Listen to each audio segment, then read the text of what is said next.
Now, Nobel laureate Amartya Sen has been very vocal promoting the food security bill. He blamed the parliament and opposition for stalling and failing to pass the food bill, which in this interview to NDTV Sonia Singh, he says it's the most important step that will provide nutrition to poor Indians. Much of the opposition assert of the food security bill has come from the fact that people point to, look, we had reforms, India had a growth rate which was talked about all over the world, yet we couldn't manage to feed these children. So we need a completely different model, and in that sense, if we don't have our delivery systems right, how will the food security bill actually work? Yeah, you see, there I have to say that I am on the pro-growth side. I think growth is very good for feeding the children. If we fail, it's not because we were having high rate of growth.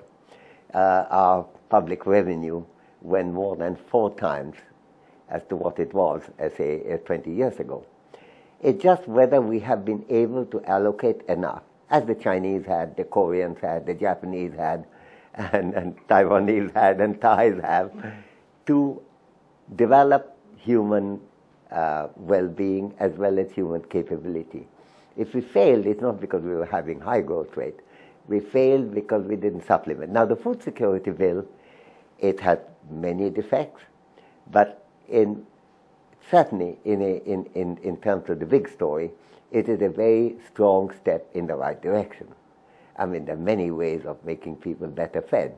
Getting employment, the Rural Employment Guarantee Scheme is also a nutritional scheme. But it's not a directly nutritional scheme in the way the food security bill is. So there is every reason to welcome it. The oddity is that there isn't that much controversy on that. You mentioned the two-story Narendra Modi. I take it you're thinking of a BJP leadership. But I mean, one of the states that's done pretty well on food security is Chhattisgarh, which is run by a BJP-run government. So I think if this bill is actually debated in Parliament, I don't doubt it will pass.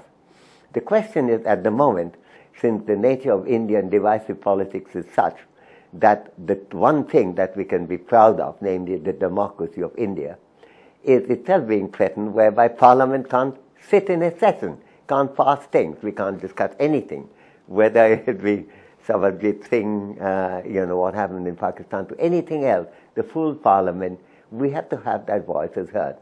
Now, Bangladesh has done a lot of good things, had made big progress in nutrition. We have better nutrition than we have in female equity, female justice and gender justice and equity.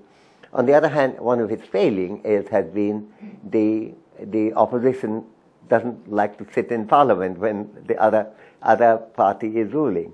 Now, nevertheless, they have managed to carry out, but because they single-handedly carried with the majority party.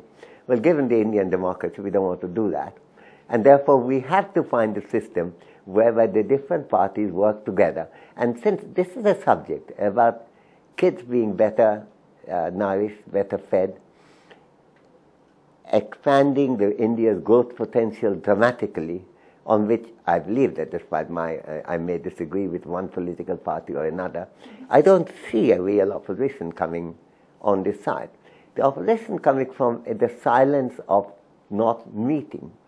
That is a real denial of democracy. So at the moment we're dealing with issues of support for democracy, support for nourishment, support for economic growth, all on the same side. And that's really why I think the pushing through the food security bill right now is a very, very important step to take. Do you find it ironic that the bills or the issues that dominate India's polity are usually, whether it's a nuclear deal or whether it's FDI and multi-brand retail, seem at the end of the day to affect a very small proportion of people? At the end of the day, we never discuss issues like over 50% of India being malnourished. Why do you think these have been made irrelevant in the outraged India of today? Well, I think that's 3 things to say on that, Sonia, and like your other question, an extremely pertinent question. One is that basically the public discussion, and to some extent the bulk of the media, not absolutely all of it, the bulk of it, is really so involved in the lives of the relatively rich that everything, the shine and the glitter, is also primarily upper-class glitter, That gets a lot of attention, no harm in that if you cover other things too. When you talk about deprivation, you talk the relatively poor of the relatively rich, like the bottom 20% of the top 20%. Now, when you're agitating about power subsidy, for example, which absorbed 2% of the GDP, the proportion that will go into the food security bill is a tiny fraction of that. Now, similarly, we don't, gold and jewelry exemption, that may be 60,000 crores compared with the 27,000 crores for the food security bill. But the government tried to do something on that year before last, and then it failed. It had to withdraw because there was so much opposition. From whom? From the stricken poor. The stricken poor who can buy jewelry, who have diesel cars on which they can use, who want lower price LPG because they have equipment to which LPG would be attached. You're not talking about the masses there. So I think the real difficulty is the question is sometimes raised about Aam Aadmi, and I'm extremely glad that people are acting in the name of Aam Aadmi, but they have to diagnose Aam Aadmi correctly. The Aam Aadmi is not concerned primarily with the price of gas for which they don't have any equipment to fit it in. The Aam Aadmi is not concerned with the price of diesel because they haven't got any equipment with which they can run, we can use diesel. So I think the focal issues have shifted. That's the one thing. Secondly, given the nature of the opposition politics, the moment something happens, you do something. It happened with the employment guarantee scheme. And some people even today don't recognize that the employment guarantee scheme had achieved a lot. And sometimes even said, gosh, the government did it for vote getting. Well, if it did produce vote, in a democracy, that's not such a shameful thing to have. That's what democracy is about. It's about free speech, public discussion, free debate, ultimately vote. Now, if it is the case that a lot of people support it, their lives is changed by it, that itself is a recommendation, and we have all kinds of evidence to indicate. There's a book that Jean Drez and I'm finishing on India, which will be published on the 15th of July, which show that how it has made a transformation, including to the rural wage rate, for example. So in some ways, the nature of the oppositional party takes the debate away. So that's the second reason. And the third is the food security, which, in a sense, we should discuss it properly.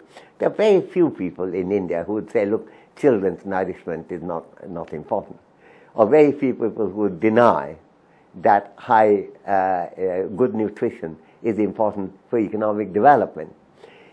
There's been a loss of rhetoric there. And we discussed that when India began its development, Jamshedji Tata arrives more than 100 years ago in what we now call Jamshedpur.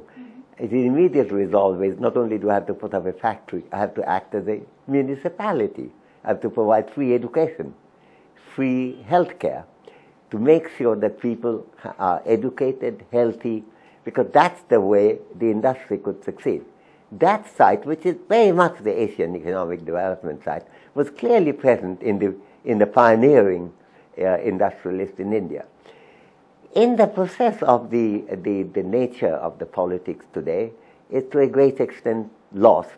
And the divisive nature of party politics, I believe in party politics. I don't believe we should have one-party state as China had. We do want multi-party politics.